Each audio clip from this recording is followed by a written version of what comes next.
ॐ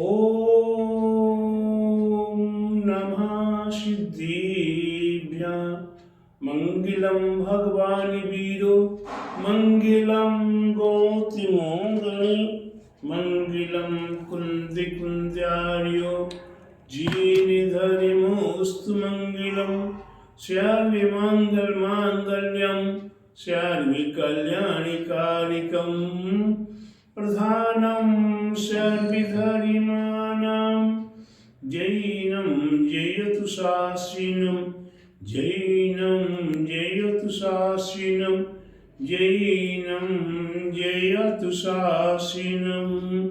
बोलो अहिंसा में जिन धर्म की जय, बोले विश्व धर्म की जय, श्री मानव धर्म की जय, श्री महावीर भगवान की जय, पूरी द्वादशांगी जीने वाणी माता की जय, पूरे ढाई दीप में 3 कम 9 करोड़े महामुनि ऋषि राजों की जय, पूरे आचार्य गुरुवर 108 परम तपस्वी उनचरी परम तिषि संत शिरोमणि पंचवर्ष की जल की त्यागी सुतंत्र सेनानी ज्ञान वृद्धि तपो वृद्धि वयो वृद्धि वात्सल्य मूर्ति आचार्य श्री स्वामी नीमी सागर जी महाराज की जय। बोलिए परम पूज्याचार्य गुरु रे 108 दया सागर जी महाराज की जय। भव्य आत्माओं, जगत संसारी प्राणी को हमारे आचार्यों ने श्रावक धर्म को बताते हुए कहा है, हम अपने जीवन में अगर पुण्य कमाना चाहते हैं, अपने जीवन में कुछ धर्म करना चाहते हैं, अपने जीवन में अपना कुछ महत्व प्राप्त करना चाहते हैं, तो हमारे लिए क्या करना चाहिए? हमारे आपके लिए, प्रत्येक श्रावकों के लिए अपने सत आवश्यकों को पालन करना चाहिए। अपने अपने श्रावक अपने अपने ही सत आवश्यक माने अपने अपने नहीं, हमें अपने जिन धर्म की जो बताए हुए सत आवश्यक हैं वे देव पूजा, गुरु उपासना, स्वाध्याय, संयम, तप और त्याग, ये 6 प्रकार के आवश्यक हैं। इन 6 प्रकार के आवश्यकों में हमें 6 के 6 ही आवश्यक प्रतिदिन पालन करना चाहिए।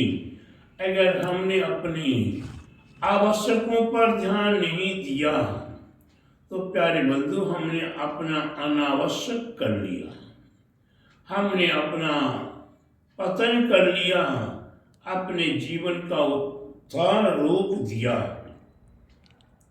जीवन के उत्थान के लिए देव पूजा, जिन्हें भगवान की पूजा करना है, जिन्हें भगवान की पूजा के लिए हमारे आचार्य ने कहा है सर्वप्रथम जिन्हें भगवान का अभिषेक करना, जिन्हें भगवान के गुणों की गुणान्वास सहित शांति धारा करनी, शांति धारा के उपरांत भगवान का मार्जन करके शुद्ध वस्त्रों के द्वारा भगवान का आच्छादन करके अब भगवान को यथा स्थान पर विराजमान करना, फिर गंधोतक लगाना, साष्टांग पंचांग अष्टांग नमस्कार करना, फिर इसके उपरांत विनय पाठ शुरू करते हुए विनय पाठ की एक लाने को याद करते हुए यह विधि ठाणो होई के यह सभी पढ़ते हैं।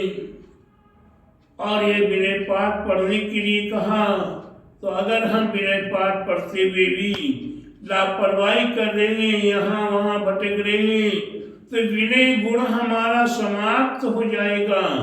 विनय के साथ वह विनय भावना, वह विनय पाठ पढ़ना है। उस विनय पाठ में एक एक अक्षर, एक एक वाक्य, एक एक श्लोक अगर चिंतन कर मनन कर किया जाए तो शायद हम किसी भी प्रकार की अभिनय को स्वीकार नहीं कर पाएंगे। और अभिनय नहीं करेंगे तो विनयवान होकर हमें वह सूर्य काल में दर्शन विशुद्धि, विनय संपन्नता।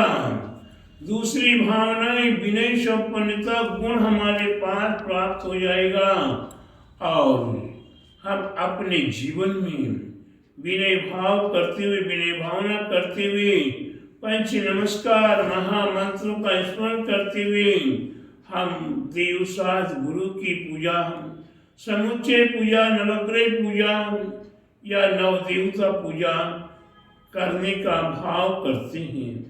फिर जिस मंदिर का जो मूल भगवान हुआ करते हैं, जो तीर्थंकर मूल हुआ करते हैं, उनकी कम से कम एक पूजा करनी चाहिए। और इसके उपरांत आपकी भक्ति, आपकी भावना, एक पूजा करो, दो पूजा करो, 5 करो, 7 करो, 9 करो, जितना आपके पास समय है वह आप पूजा करो। राधा दीदी जी महाराज जी। एक छोटा सा उदाहरण मेरे को याद आ रहा है। जी महाराज जी। एक जगह एक परिवार था, उनके 4 पुत्र थे।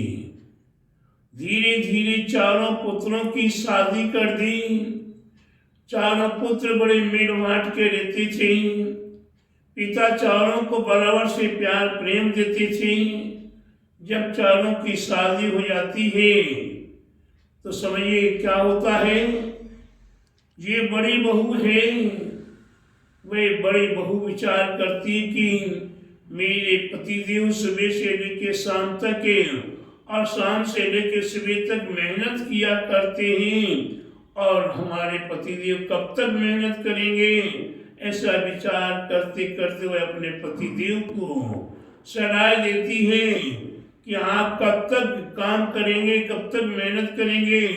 पिताजी सारा काम सारा आप ही करते हो और तीनों देवर कुछ भी नहीं करते हैं, यहाँ वहाँ भटकते रहते हैं और मस्ती करते खर्च करते हैं। तो प्यारे बंधु, वह पत्नी की सलाह थी केवल मात्र ये कि तुम सबसे अलग हो जाओ। इसी प्रकार से पत्नी बार बार कहती है। एक दिन पति देव के मन में, बड़े पुत्र के मन में विचार आता है कि पिताजी से जाकर अपनी बात कही जाए। और जब वह पिताजी से अपनी बात कहते हैं तो पिताजी बोलते कि विचार करूंगा। यह विचार करूंगा तो क्या होता है राधा दीदी जी। अगले सप्ताह 7 दिन बाद पिताजी ने सबकी मीटिंग बुलाई। बहुत बढ़िया। चारों पुत्र और चारों बहुएं सबको बुलाया और पिताजी ने धीरे से कहा, बेटा तुम सभी ने बहुत सेवा की है, तुम लोगों ने बहुत अच्छे से अपना अपना काम निभाया है। अब मेरा एक विचार है। क्या विचार है? बड़ी बहू तो बड़ी खुश थी कि पिताजी बोलेंगे अब अपना अपना बंटवारा करो, लेकिन पिताजी क्या करते हैं? पिताजी बड़े प्रेम से कहते हैं, क्या कहते हैं प्रदीप भाई, क्या कहते हैं? पिताजी बड़े प्रेम से कहते हैं, बेटा बहू मेरी एक अंतिम इच्छा है। क्या अंतिम इच्छा है? कि चारों धाम की यात्रा करना चाहता हूँ और वे भी सभी पुत्र बहुओं के साथ करना चाहता हूँ। बड़ी बहू खट से बोलती है, पिताजी अगर आप चारों पुत्र और चारों बहुओं को लेकर चले जाओगे तो फिर यहाँ दुकान का क्या होगा, घर में रखवाली के लिए क्या होगा। पिताजी अब 3 बेटा 3 बहुओं को ले जाओ, मैं और मेरे पतिदेव रुक जाते हैं, वे व्यापार भी देख लेंगे और घर भी हम देख लेंगे। पिताजी कहते नहीं नहीं, मेरी इच्छा संपूर्ण परिवार के साथ है, चारों बहुओं के साथ, चारों बेटों के साथ। ठीक है, कोई बात नहीं है। अब मरता क्या नहीं करता जब पिताजी की भावना है और साथ ही साथ तीनों भाइयों ने समर्थन किया, तीनों बहुओं ने समर्थन किया, तो बड़े को भी समर्थन करना पड़ा। ठीक निकल पड़े। यहाँ से ये मान लो कि लखनऊ से ही वह बड़े पुत्र और बड़े के यात्रा के लिए निकले और सारी तैयारी करके निकले। धीरे धीरे टिकट यहाँ से निकले बाराबंकी से विटरिया होते हुए अयोध्या पहुंच रहे हैं। अयोध्या पहुंचते पहुंचते देखते हैं सामान कम पड़ गया। क्या हुआ राधा दीदी? सामान कम पड़ गया।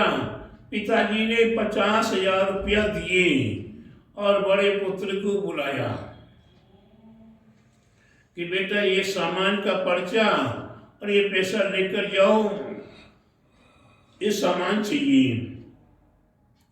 वे बड़ा पुत्र देखता है कि यहाँ की बड़ी मंडी फैजाबाद बगल में ही है और वहाँ पर चला जाता है, सामान का पर्चा लेता है, सामान खरीदता है। सामान खरीदने से पहले देखता है कि यहाँ कौन कौन सा व्यापार अच्छा है। उसने कुछ माल खरीदा, कुछ बिक्री किया, उसने 50,000 रुपये कमा लिए। 50,000 रुपये कमा लिए और वे 50,000 का सामान खरीद लेता है और 50,000 रुपये ला कर पिताजी को देता। पिताजी मंडी में गए थे, बहुत अच्छा व्यापार था, मैंने कुछ व्यापार किया, 50,000 की का मुनाफा हुआ और ये 50,000 रुपये भी आप संभालो और ये माल भी। बड़ी बहू के हसीना फूला जा रहा है कि मेरे पति कितने होनहार हैं, मेरे पति कितने लकी हैं कि गए थे माल खरीदने और पैसा कमाई करके माल भी ले आए, पैसा भी बचा लाए, बड़ी खुश। खैर कोई बात नहीं है। अब धीरे धीरे धीरे धीरे वहां से आगे बढ़ते हैं, बनारस पहुंचते हैं। राधा दीदी कहाँ पहुंचे? बनारस पहुंचे। फिर रास्ते में चलते चलते कुछ सामान कम पड़ गया। दूसरे पुत्र को बुलाया, उसे 50,000 रुपये दिए और वही बाजार में जाता है, पर्चा लेकर गया और वहां वही उसको कुछ आदतें काय की लगी हुई थी राधा दीदी? जुआ खेलने की आदत लगी हुई थी और वह जुआ खेलने लगा। उसने जैसे जुआ खेला, उसने 1 लाख रुपये कमा लिया, 50,000 का सामान लिया और पिताजी को 1 लाख रुपये लाकर दे दिए। अब तो भाभी के ताजिया ठंडे हो गए कि ये पुत्र बड़ा देवर कुछ करते नहीं, कुछ करता नहीं है। वह सामान भी ले आया, 50,000 की अपेक्षा लाख रुपये कमा कर ले आया। धीरे धीरे आगे बढ़ते हैं, फिर राजगिरी पहुंच जाते हैं। राजगिरी पहुंचकर देखते हैं कि सामान कम पड़ गया। फिर 50,000 रुपये तीसरे पुत्र को दिया और सामान लाने का पर्चा दिया। वह बाजार गया, उसने देखा कि बगल में गया है, बहुत अच्छी मंडी है और उसने बड़ा व्यापार देखा, उसमें व्यापार किया और उस व्यापार में से उसने 2 लाख रुपया कमाई कर लिया और सामान भी ले आया। पिताजी को 2 लाख रुपए थमा दिए। पिताजी खुश, छोटे भाई खुश, बड़ी भाभी और बड़े भैया का तो ताजिया क्या हो गया दादा? बिल्कुल ठंडे ठंडा हो गया। फिर कोई बात नहीं। अब फिर आगे बढ़ते हैं। आगे बढ़ते बढ़ते बढ़ते मन में विचार आया राधा दीदी जी कि कहाँ जाया जाए। चलो बंडा चलते हैं, नेमीगिरी चलते हैं। और वहां से वो नेमीगिरी के लिए चल पड़े और नेमीगिरी पहुंचते पहुंचते सामान कुछ कम पड़ जाता है और वही छोटे बेटे को बुलाते हैं, छोटे बेटे को पर्चा थमाते हैं और 50,000 रुपया थमाते हैं और वहां उसे 50,000 रुपये थमाए वह विचार कर रहा था बहुत दिनों से भक्ति भाव से पूजा पाठ करने का मौका नहीं मिला है, आज स्वतंत्र मौका मिल गया, 50,000 रुपये मेरे पास हैं। वह बाजार में जाता है, बगल में भंडा शहर है, वहां जाता है और क्या करता है, बढ़िया से वह एक सोने की झाड़ी ले लेता है, चांदी के बर्तन ले लेता है और उससे कुछ बचा पैसा तो प्रायश्चित पवित्र पूजा की द्रव्य ले लेता है और लेकर पहुंच जाता है नेमीगिरी में। नेमीगिरी में पहुंचता है और वहां देखता है कि कितना मनमोहक मंदिर है। वह अभिषेक करता है, पूजा करता है, शांति धारा करता है और वहां चल रहा था शांतिनाथ महामंडल विधान।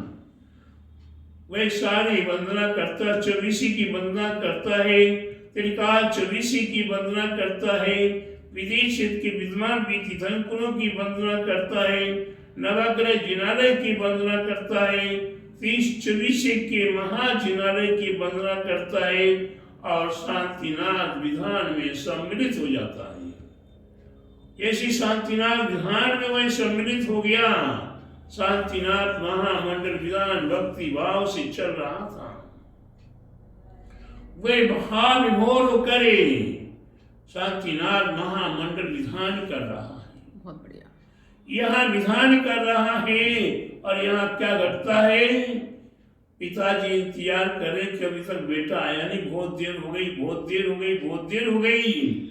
और देर में देर होते होते अचानक ये के घटना घटती कि एक बैलगाड़ी आती है और वही पर्चा लाती है कि ये फलाने फलाने व्यक्ति ने ये माल भेजा।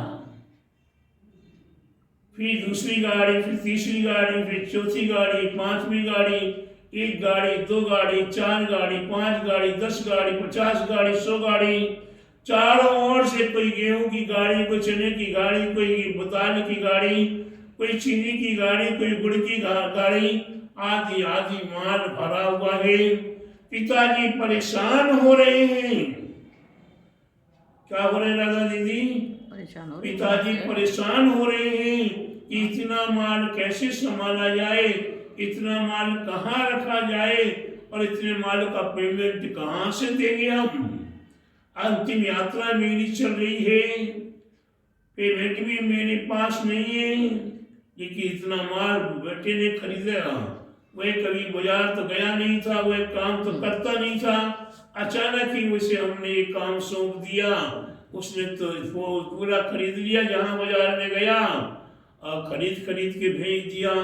बेटा भी आ जाए तो उससे पूछ लो, सलाह कर लूं, इंतजार करें बेटा अब आ जाए, अब आ जाए। सूर्यास्त होने वाला है, सूर्यास्त होने वाला है, रात्रि में भोजन नहीं करता है, भूखा मर जाएगा, बेचारा परेशान हो जाएगा, कहाँ भटक रहा है, क्या हो रहा है।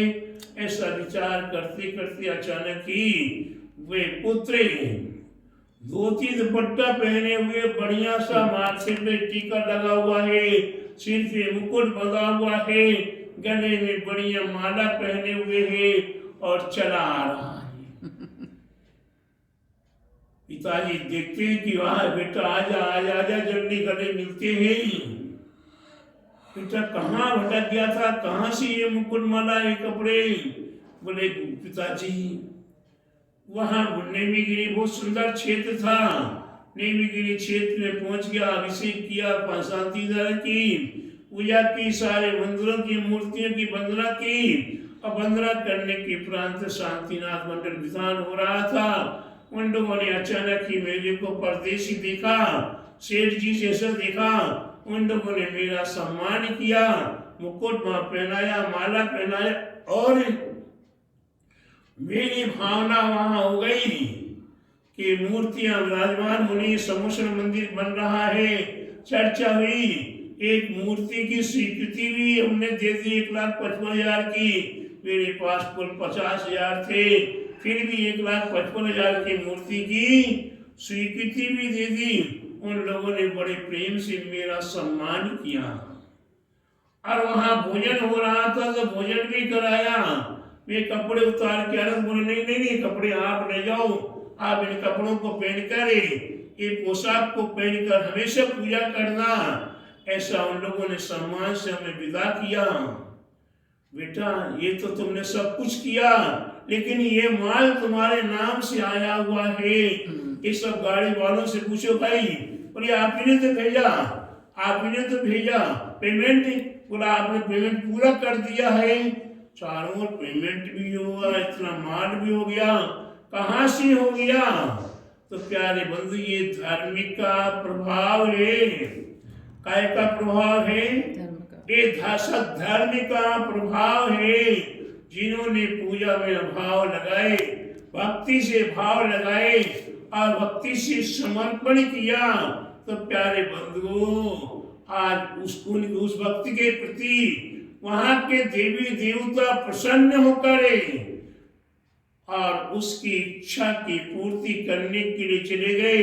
उनके माता पिता के लिए प्रसन्न करने चले गए।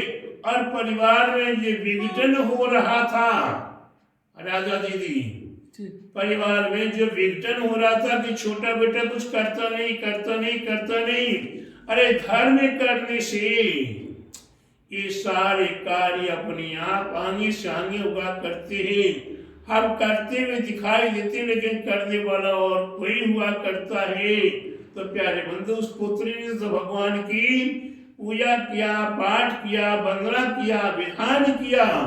उसके पुण्य के प्रताप से देवी देवता बाजार में जाकर उसी का रूप बना के वे देवी देवता क्या किए, उसी बालक का रूप बनाकर बाजार में जाकर सारा माल परचेज करके पेमेंट करते हुए माल को भेजते रहे। आज आपको समझना होगा कि धर्म का कितना बड़ा प्रभाव है। हम केवल मात्र करने वाले दिखाई देते हैं, लेकिन करने वाला तो और कोई है। इसीलिए प्यारे बंधु धर्म पर श्रद्धा रखो, धर्म पर भक्ति रखो और धर्म के प्रति समर्पित रहो। ये अपने आप में समर्पित रहते हैं, अर्पित रहते हैं, उन्हें ये महान धर्म का फल प्राप्त हुआ करता है। ऐसे धर्म के प्रभाव को प्राप्त करने के लिए बिल्कुल सब, लेकिन किंतु परंतु मगर छोड़ो और सद्भावना, मैत्री भावना, परोपकार की भावना और धर्म के प्रति अर्पण और समर्पण के भाव करोगे तो सब कुछ पालोगे। ये तो केवल मात्र लौकिक में है, लौकिक फल है, और विशेष तो पारलौकिक फल है, पुण्य फला अनंता। इसलिए पारलौकिक फल की भावनाओं के साथ समर्पित कीजिए, अपने आप को अर्पित कीजिए अपने देवसाद गुरु के प्रति। जिन्होंने समर्पण किया उन्हीं का जीवन महान हुआ है।